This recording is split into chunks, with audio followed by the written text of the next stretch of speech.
नमस्कार, मैं हूं सत्यपाल और आप देख रहे हैं CWB हिंदी न्यूज। शक संवत 1946 विक्रम संवत 2081 आज कार्तिक मास के शुक्ल पक्ष की षष्ठी तिथि और दिन गुरुवार है। तदनुसार अंग्रेजी तारीख 7 नवंबर सन 2024। सबसे पहले आज की सुर्खियां। हरियाणा में महिलाओं को जल्द मिलेंगे 2100 रुपए। सीएम बोले शपथ से पहले चुनावी वादे पूरे करने शुरू किए, 2 लाख लोगों को मिलेंगे प्लाट। बताएंगे पूरी अपडेट। हरियाणा में राशन कार्ड धारकों के लिए एक अच्छी खबर। बताएंगे पूरी अपडेट। हरियाणा के सरकारी कर्मचारियों के हित में अच्छी खबर, अब बेटे की शादी और मकान के लिए मिलेंगे इतने रुपए। हरियाणा NMMS यानी राष्ट्रीय मीन्स कम मेरिट परीक्षा के लिए एडमिट कार्ड हुए जारी। हरियाणा में अब इन लोगों को भी मिलेगा पेंशन का लाभ। नायब सरकार ने किया बड़ा ऐलान। जानिए पूरी अपडेट। कौशली विधायक अनिल कुमार की अधिकारियों के साथ बैठक, बोले लंबित परियोजनाओं को जल्द पूरा करें, ढिलाई बर्दाश्त नहीं की जाएगी। हरियाणा में कौशल रोजगार कर्मचारियों को एक और बड़ी सौगात, अब मिलेगा इस योजना का लाभ। जानिए पूरी खबर। हरियाणा CET परीक्षा का इंतजार कर रहे लाखों युवाओं के लिए खुशखबरी, CM सैनी की अध्यक्षता में हुई चर्चा। हरियाणा में हजारों लोगों को मिलेगा पक्के मकान का लाभ। योजना का लाभ उठाने के लिए बताएंगे शर्तें। हरियाणा के ऊर्जा मंत्री के अधिकारियों को हिदायत, अनिल विज बोले 1 घंटे में बदला जाए खराब ट्रांसफार्मर। शॉर्ट सर्किट पर मुआवजे को लेकर भी विचार। और अमेरिका में चुनाव अपडेट, ट्रंप को बहुमत मिला, फिर राष्ट्रपति बनेंगे। मोदी ने ट्रंप को फोन पर बधाई दी। ट्रंप बोले मोदी सच्चे दोस्त, दुनिया उनसे प्यार करती है। और ट्रंप की जीत का असर, अमेरिकी बाजार 3% चढ़ा, सेंसेक्स में 901 अंक की तेजी। चीन का मार्केट 0.094% गिरा। और अब खबरें विस्तार से। मौसम विभाग के अनुसार हरियाणा में अब ठंड बढ़ने की संभावना है और तापमान में लगातार गिरावट देखने को मिलेगी। अगले सप्ताह मौसम में बदलाव आ सकता है, जिससे सर्दी का असर और तेज होने का अनुमान है। धर्मनगरी कुरुक्षेत्र में बुधवार सुबह घना कोहरा छा गया, जिससे ठंड का एहसास और बढ़ गया। कोहरे के कारण दृश्यता महज 20 मीटर तक रह गई, जिसके चलते सड़कों पर वाहनों की रफ्तार धीमी पड़ गई। मौसम विभाग की माने तो अगले 5 दिन में रात और दिन के तापमान में 2 से 3 डिग्री सेल्सियस की गिरावट दर्ज की जाएगी। नवंबर के आखिरी तक रात का तापमान 10 डिग्री सेल्सियस तक पहुंचने की संभावना है। साथ ही प्रदेश में गेहूं की बुआई का सही समय 25 अक्टूबर से लेकर 20 नवंबर के बीच होता है। 25 अक्टूबर से 5 नवंबर को गेहूं की अगेती बुआई माना जाता है, तो वहीं 25 नवंबर के बाद गेहूं की पछेती बुआई का समय माना गया है। Air India air transport services limited ने 100 से ज्यादा पदों पर भर्ती निकाली है। उम्मीदवार ऑफिशियल वेबसाइट www.aiasl.in पर जाकर आवेदन कर सकते हैं। उम्मीदवारों के लिए इंटरव्यू का आयोजन 11 से 14 नवंबर तक आयोजित करवाया जाएगा। एजुकेशनल क्वालिफिकेशन की बात करें तो पद के अनुसार किसी भी मान्यता प्राप्त बोर्ड या विश्वविद्यालय से 10वीं ITI, diploma, BE, BTech, graduation या MBA की डिग्री धारक होना चाहिए। आयु सीमा की बात करें तो अधिकतम 55 साल तय की गई है। सिलेक्शन प्रोसेस की बात करें तो वॉक इन इंटरव्यू के बेसिस पर होगा। सैलरी 21,270 रुपए से लेकर 60,000 रुपए प्रति माह मिलेगी। इंटरव्यू का पता की बात करें तो ब्लॉक गुरु Amar Das Avenue, airport road, Amritsar, Punjab रहेगा। पिन 143001। हरियाणा विधानसभा चुनाव में मिली शिकस्त के बाद कांग्रेस में अंतर्कलह का सिलसिला अभी थमने का नाम नहीं ले रहा है। अब पार्टी के पूर्व विधायक शमशेर गोगी ने अपनी ही पार्टी के सदस्यों पर सवालिया निशान उठाए हैं। बता दें कि चुनाव में मिली हार के बाद पार्टी द्वारा फैक्ट फाइंडिंग कमेटी का गठन किया गया था। इस पर अब शमशेर गोगी ने सवाल उठाते हुए कहा है कि इस कमेटी में जो भी लोग शामिल हुए हैं वे खुद चुनाव हारे हुए हैं। कमेटी में चौधरी वीरेंद्र सिंह और कैप्टन अजय यादव जैसे नेताओं को शामिल करना चाहिए था। उन्होंने सवालिया निशान उठाते हुए कहा कि करण दलाल अच्छे व्यक्ति हैं, लेकिन वे चुनाव हारे हुए हैं। जिन लोगों में कमियां हैं वे कमेटी में शामिल हैं, इससे सच्चाई का पता नहीं लग पाएगा।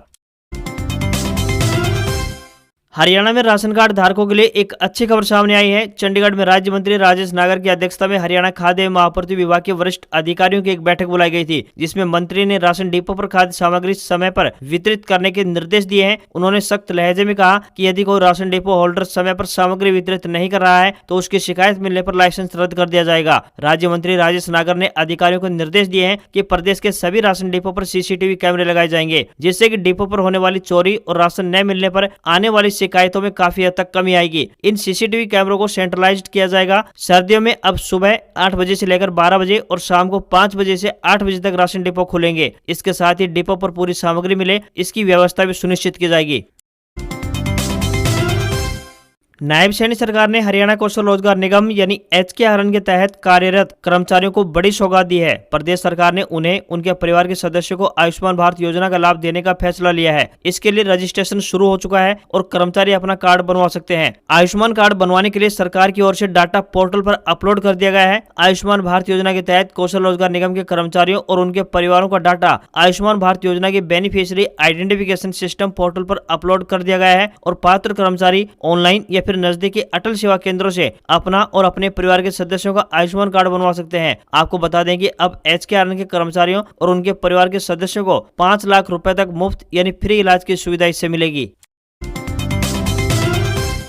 हरियाणा विधानसभा चुनाव में अप्रत्याशित हार झेलने वाली कांग्रेस पार्टी में बदलाव शुरू हो गया है। कांग्रेस प्रभारी दीपक बाबरिया ने हार की जिम्मेदारी लेते हुए कांग्रेस नेता राहुल गांधी से इस्तीफे की पेशकश की थी। इसके बाद गुपचुप तरीके से कांग्रेस ने जितेंद्र बघेल को नया सह प्रभारी नियुक्त किया है। जितेंद्र बघेल की नियुक्ति को 10 से 11 दिन हो चुके हैं, लेकिन अभी तक किसी को इसकी जानकारी नहीं मिली थी। इससे पहले सह प्रभारी का पद खाली था। एक दिन पहले ही दिल्ली में हुई 8 सदस्यीय कमेटी की मीटिंग में भी जितेंद्र बघेल मौजूद थे। यह हरियाणा राज्य में हार पर चर्चा की गई। दीपक बाबरिया इस मीटिंग में मौजूद नहीं थे। वह कार्यक्रमों से भी दूरी बनाए हुए हैं। वहीं 9 नवंबर को दिल्ली में कमेटी की दोबारा से मीटिंग होगी और यहां भी जितेंद्र बघेल मौजूद रहेंगे। वह चुनाव हारने वाले नेताओं से बातचीत करेंगे।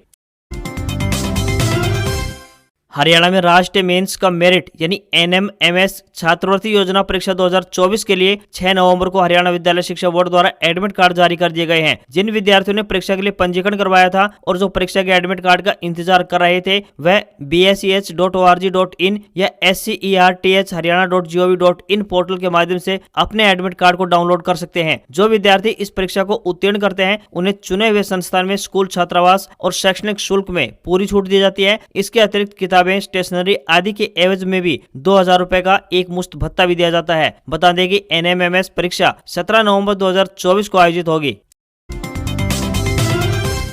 हरियाणा में जल्द ही निकाय चुनाव संपन्न करवाए जाएंगे। लोकसभा और विधानसभा चुनाव में अच्छा परफॉर्मेंस दिखाने के बाद सूबे की बीजेपी सरकार अब निकाय चुनावों में भी कोई कसर नहीं छोड़ना चाहती। दरअसल सरकार द्वारा 500 से अधिक अवैध कॉलोनियों को वैध करने की तैयारी चल रही है। इससे अब हरियाणा के अवैध कॉलोनियों में रहने वाले लोगों को काफी सहूलियत मिलने वाली है। स्थानीय शहरी निकाय विभाग के साथ साथ नगर एवं ग्राम नियोजन विभाग इस काम के लिए जुट गया है। अभी निकाय चुनाव की तारीखों की घोषणा नहीं हुई है, लेकिन उससे पहले ही सरकार मुस्तैद नजर आ रही है। यही कारण है कि यहाँ के निवासियों को अपने पाले में करने के लिए सरकार इन्हें वैध करने का ऐलान कर सकती है। वर्तमान में प्रदेश की 1814 कॉलोनियां ऐसी हैं जो वैध होने का इंतजार कर रही हैं।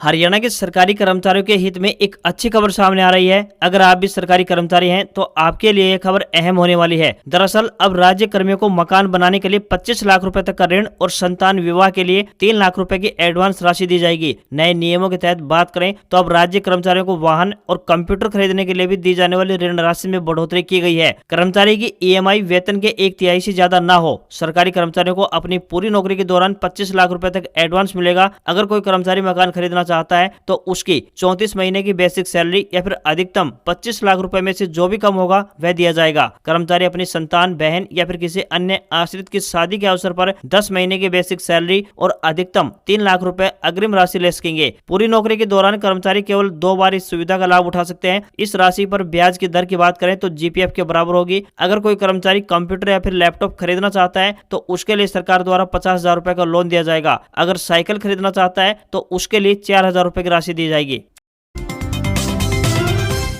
हरियाणा कर्मचारी चयन आयोग यानी HSSC अगले CET को आयोजित करने की तैयारी में जुट चुका है। इससे पहले इसमें कुछ संशोधन होने हैं। इसी के चलते एक मीटिंग का आयोजन हुआ। बैठक के दौरान हरियाणा SSC ने प्रदेश सरकार से कहा कि CET क्वालिफाई होना चाहिए। मुख्यमंत्री नायब सिंह सैनी की अध्यक्षता में हुई इस बैठक में CET संशोधन पर चर्चा की गई। अभी CET में संशोधन पर अंतिम फैसला होना बाकी है, लेकिन आयोग ने मुख्यमंत्री को उन समस्याओं की जानकारी दी है जो कि CET लागू करते समय आयोग के सामने आई थी। आयोग की ओर से जानकारी दी गई कि भले ही CET में 4 गुना उम्मीदवारों को शॉर्टलिस्ट करने का प्रावधान है, लेकिन वास्तव में ऐसा नहीं हो पा रहा है। एक उम्मीदवार कई बार शॉर्टलिस्ट हो रहा है। अभी कानूनी पहलुओं पर चर्चा हुई है। मुख्यमंत्री नायब सिंह सैनी चाहते हैं कि ज्यादा से ज्यादा युवाओं को मौका मिलना चाहिए, पर अभी इस पर फाइनल निर्णय होना शेष है।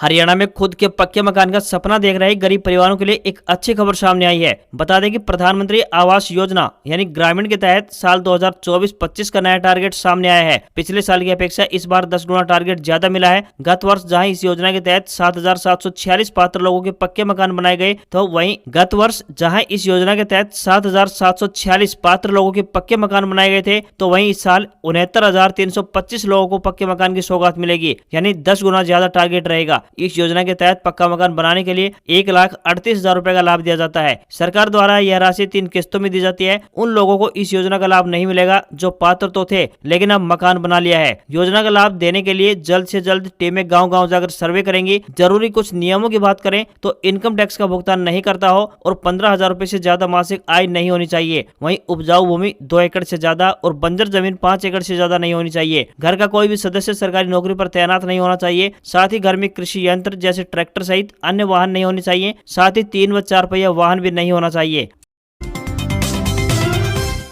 हरियाणा की नायब सैनी सरकार ने स्वतंत्रता सेनानियों के हित में एक और बड़ा फैसला लिया है। सरकार अब स्वतंत्रता सेनानियों या फिर उनकी धर्म पत्नियों की मृत्यु के बाद उनकी बेरोजगार विधवा और तलाकशुदा बेटियों को भी राज्य सम्मान पेंशन का लाभ देगी। हालांकि इसके लिए शर्त रहेगी कि ऐसी महिलाओं की आय का दूसरा कोई स्रोत नहीं होना चाहिए। हरियाणा सरकार ने 12 जून 2009 को जारी पूर्व के दिशा निर्देशों में संशोधन करते हुए राज्य सम्मान पेंशन पाने के लिए स्वतंत्रता सेनानियों या उनकी धर्म पत्नियों की मृत्यु के बाद उनकी बेरोजगार अविवाहित बेटी, विधवा और तलाकशुदा बेटियों को पेंशन के पात्रता दायरे में शामिल किया है। दिव्यांग अविवाहित बेरोजगार पुत्र को भी पेंशन का लाभ दिया जाएगा। 75% तक दिव्यांगता वाले अविवाहित बेरोजगार पुत्र को मासिक पेंशन योजना में शामिल किया जाएगा। यदि एक से अधिक पात्र बच्चे पेंशन के हकदार हैं तो उन्हें पेंशन में समानुपातित हिस्सा मिलेगा। सीएम नायब सिंह सैनी के निर्देश पर यह परिपत्र जारी कर दिया गया है।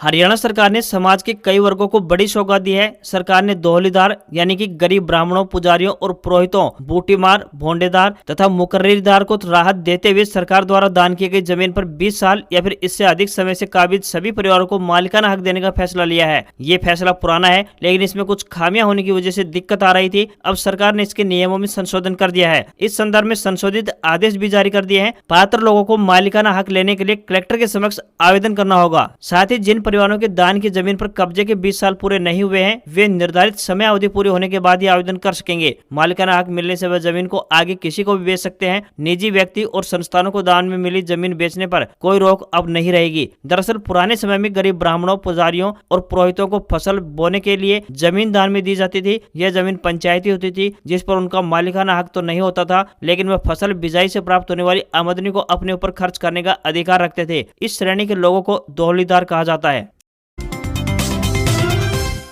चंडीगढ़ में ऊर्जा मंत्री अनिल विज ने बिजली डिपार्टमेंट के अधिकारियों के साथ एक बैठक की। उन्होंने कहा कि मैंने अधिकारियों से कहा है कि अगर शहर में ट्रांसफार्मर खराब हो जाता है तो उसको 1 घंटे में बदला जाए और गांव में 2 घंटे में बदला जाए। अगर किसी ट्रांसफार्मर में लोड ज्यादा है तो उसको अपग्रेड किया जाए। अनिल विज ने कहा कि हमने निर्णय लिया है कि खराब ट्रांसफार्मर का डेटा एकत्रित किया जाए कि कितने ट्रांसफार्मर हैं और उन ट्रांसफार्मर में कितना लोड है। हमने इसकी रिपोर्ट भी मंगवाई है। उन्होंने आगे कहा कि मुफ्त सूर्य योजना को लेकर हमने तय किया है कि हमारे पास 1 लाख के लगभग एप्लीकेशन है और हम उनको जल्दी कनेक्शन देंगे। उन्होंने कहा कि कई बार यह इश्यू आता है कि शॉर्ट सर्किट के कारण घर को और दुकान को आग लग गई है। इसको लेकर भी हम जल्द कोई पॉलिसी बनाने वाले हैं। शॉर्ट सर्किट की जांच करके पीड़ित को क्या मुआवजा देना है उस पर विचार किया जाएगा। हरियाणा में लाइन लॉस अभी 10% है। मैंने उत्तर और दक्षिण हरियाणा बिजली वितरण निगम को कहा है कि जो भी कदम उठाने पड़े हम उनको 10% से नीचे अवश्य लेकर आएंगे। कुरुक्षेत्र में मुख्यमंत्री नायब सिंह सैनी ने कहा कि भाजपा सरकार ने ऐतिहासिक कदम उठाते हुए शपथ से पहले प्रदेश के 25,000 युवाओं को नौकरी देकर अपने चुनावी वादे पूरे करने शुरू कर दिए थे। अब प्रदेश की महिलाओं को 2100 रुपए की सौगात और वंचित 2 लाख प्रार्थियों को 100 गज के प्लाट देने का काम शुरू कर दिया जाएगा। मुख्यमंत्री ने बताया कि प्रदेश सरकार जल्द ही प्रथम चरण में मुख्यमंत्री ग्रामीण आवास योजना के तहत रिहायशी भूमि से वंचित रह रहे 2 लाख योग्य प्रार्थियों को जल्द ही 100 गज के प्लाट की सौगात देने वाली है। इसके लिए प्रदेश सरकार द्वारा योजना को अमली जामा पहनाने के आदेश अधिकारियों को जारी कर दिए हैं। वहीं महिलाओं को 2100 रुपए की राशि देने के बारे में बताया कि अधिकारियों को व्यवस्था बनाने के आदेश जारी कर दिए हैं और शीघ्र ही बड़े कार्यक्रम में प्रदेश की महिलाओं को यह सौगात दी जाएगी। मुख्यमंत्री ने कहा कि अधिकारियों को सख्त आदेश जारी कर दिए गए हैं कि प्रदेश में सभी विकास कार्यों को पूरा करने के लिए समय निर्धारित करें। अगर निर्धारित समय अवधि के अंदर विकास कार्य पूरे नहीं होंगे तो संबंधित विभाग के अधिकारी को किसी भी सूरत में बख्शा नहीं जाएगा। आज खबरों में इतना ही। देखते रहिए आपका अपना हरियाणा का सबसे बेहतरीन न्यूज चैनल CW आरलोबी हिंदी न्यूज। नमस्कार। इसी आशा के साथ आपका दिन शुभ रहे।